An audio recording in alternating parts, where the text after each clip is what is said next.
Hola, hoy vamos a trabajar el protodinástico, el periodo clásico de la historia del Antiguo Oriente, y vamos a hablar más precisamente de la cultura sumeria o del país de Sumer, como se lo conocía en la antigüedad.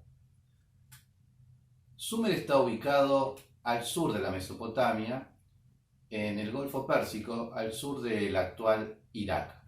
Su cultura fue vasta y llegó a irradiar toda la Mesopotamia, al norte hasta la región del país de Asiria y al oeste a la región de Ebla y Mari y cruzando los Sagros, Susa. El periodo que vamos a tratar abarca desde el año 2900 hasta el 2350. En el texto del autor Mario Liverani lo van a encontrar dividido en tres partes, protodinástico 1, 2 y 3. Las características principales para tener en cuenta es el surgimiento de las primeras ciudades o ciudades-estados independientes y rivales entre sí. Si bien compartían una cultura y una lengua en común, eran ciudades que se diferenciaban unas de otras. La palabra protodinástico significa anterior a la dinastía, a lo dinástico. ¿Qué significa esto? Porque se toma siempre como punto de referencia la dinastía de Akkad, hacia el 2300 en adelante, cuando se unifica por primera vez la Mesopotamia. Este periodo protodinástico no es un periodo de centralización, que es una de las palabras claves en nuestra materia. Todo lo contrario, este periodo es un periodo donde no hay centralización, pero así todas las ciudades, estados, que son rivales entre ellas, tienen dinastías propias. Por una parte, podemos hablar del surgimiento de una jerarquía centralizada en el templo y en el palacio. Aunque también hay que tener muy en cuenta que templo y palacio para este periodo son prácticamente lo mismo y a lo largo de todo este periodo van a ir diferenciándose. ¿Qué es el templo? El templo es el centro de culto de los dioses. Y en el templo no solamente es centro, sino que además es la morada de los dioses. El dios vive en el templo. La estatua del dios al que está dedicado el templo es el dios mismo. Al mismo tiempo, el templo es almacén, lugar de acopio de los excedentes de la producción, y además también es escuela de escribas y el lugar de los artesanos. Reúne muchas características el templo. Allí también va a haber una jerarquía de sacerdotes. En el palacio está el rey, de quien depende la administración del Estado. De él depende las obras de irrigación, de canalización, construcción de puentes, diques, etc. Algunas de las características de los cambios que se van a producir durante este periodo tiene que ver con la aparición de distintos oficios y situaciones que tienen que ver con la jerarquía social de este periodo. Va a aparecer los escribas, administradores, comerciantes, artesanos especializados y guerreros. Con respecto a los artesanos especializados, tenemos que tener en cuenta que para este periodo el artesano es una persona que reúne muchas características y conocimientos. No es solamente una persona que sabe trabajar el arte por sí, en el sentido de hacer pinturas o esculturas, sino que reúne muchos conocimientos, tanto como podría ser los de un arquitecto o ingeniero.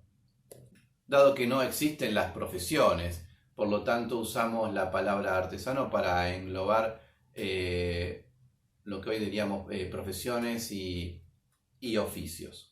Una característica para tener en cuenta con respecto al rey de cada ciudad, es que el rey no es divino. A diferencia de los faraones de Egipto, donde el rey sí es divino, es decir, es un dios vivo en la tierra, en Mesopotamia esta característica no va a estar presente, por lo menos en este periodo. El rey no es un dios, pero sí es un elegido de los dioses. ¿Qué significa esto? Significa que la institución es divina. La realeza viene del cielo. Hay una fuente muy interesante que describe esto y que se llama La realeza descendió del cielo, o también conocida como Lista Real Súmera, donde describe que por primera vez desciende la realeza del cielo y deposita su cetro en la ciudad de Eridu, y después va pasando de ciudad en ciudad. Pero esa es una fuente que vamos a describir más adelante. Otra característica para tener en cuenta y pensando en las fuentes es la escritura. La escritura cuneiforme, escritura hecha sobre una masa de arcilla con un estilete primero y después con una cuña de caña, donde se imprimen distintos símbolos. Al principio la escritura tiene por origen llevar la contabilidad del templo, entradas y salidas de raciones, el comercio. Pero luego la escritura se fue perfeccionando y pasó de ser un elemento contable a ser una técnica poética, a llevar literatura, a llevar registros, distintos registros en los templos, la historia de los palacios, de los reyes, de las dinastías. Y también cuando hablamos de literatura, hablamos de la primer obra literaria de la que se tenga conocimiento, el poema de Gilgamesh, escrito en cuneiforme, y también se lo data para este periodo. Aunque las copias que nosotros tenemos hoy en día son muy posteriores, se saben que para este periodo la historia de Gilgamesh ya estaba escrita, o algunas de sus versiones ya estaban dando vueltas. Una de las características más importantes de este periodo es la economía. ¿Cómo se basa la economía de las ciudades de la antigua Sumeria? Se basan por la tributación de semillas. El rey, ya en una organización muy estructurada y burocrática, tiene bajo su control, lo mismo que en el palacio, distintos terrenos que deben ser trabajados, por lo cual hay una tributación al templo y al palacio. ¿Con qué se tributa? Con cebada, con trigo, con distintas semillas, con lana inclusive. Esa es la producción que va a sostener la economía de las ciudades de Sumer. Como habíamos nombrado anteriormente, las ciudades van a ser rivales entre ellas.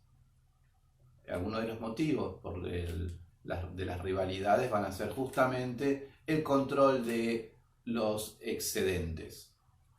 Y así las ciudades van a tomar enfrentamiento unas por otras y cuando no van a pelear por el control de los canales de riego. Los canales de riego que obviamente tienen que llevar agua a los campos, porque estamos hablando de sociedades agrarias y también de sociedades hidráulicas, como había postulado Wittfogel.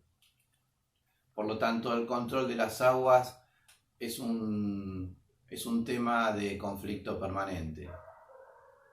¿Cómo lo conocemos esto? Tenemos una fuente, un documento que nos habla y relata justamente sobre este conflicto. La estela de los buitres, que detalla la guerra entre dos ciudades, la de Umma y la de Lagash. Más adelante también vamos a volver a retomar sobre este tema y vamos a analizar en profundidad esta fuente. Una de las características para tener en cuenta del Antiguo Oriente es que en Mesopotamia, a lo largo de su historia, se va a caracterizar por tener leyes, a diferencia de Egipto, donde no van a existir leyes, sino que estas son emanadas por la voluntad del dios, es decir, del faraón. En Mesopotamia, distintos gobernantes van a tratar de sacar distintos tipos de edictos que a lo largo del tiempo y más adelante terminarán convirtiéndose en códigos legales. Un antecedente para tener en cuenta, hacia finales ya del protodinástico, ya para los años 2300 aproximadamente, en la ciudad de Lagash hubo un gobernante de nombre Urukagina que decretó una serie de leyes para, según él, terminar con la tiranía que venía del reinado anterior. Las reformas de Urukagina trata sobre las leyes que este rey Urukagina va a aplicar en torno al reino de Lagash. Él explica que cuando asume como rey existe toda una serie de irregularidades burocráticas y administrativas, de pagos excesivos de determinadas funciones, oficios y trabajos. A través de esta reforma, Urukagina va a regular determinados oficios y trabajos. En un párrafo dice así: él, Urukagina, reformó las costumbres de tiempos anteriores, aplicando las instrucciones de Ningirsu, su señor. Ningirsu es el dios principal de la ciudad de Lagash. Urukagina está tomando esto desde un plano divino, diciendo que estas reformas y esta aplicación que está haciendo de la ley no la hace por su propia voluntad, sino que la hace por la voluntad del mismo Dios. Es el Dios el que lo está guiando. Y dice así: ¿cuáles son las reformas? Privó al jefe barquero del control de las barcas, privó al funcionario encargado del ganado del control de los asnos y ovejas, privó al inspector de la pesca del incautar la pesca, privó al supervisor del almacén de cereales del control de la ración de cebadas de los sacerdotes, privó al funcionario responsable del pago de los tributos en plata por las ovejas blancas. Esta es una de las características que va a tener entonces la antigua Mesopotamia, el país de Sumer: la aparición de leyes. En periodos posteriores, estas leyes se van a establecer en forma de códigos. Pero esa es otra historia.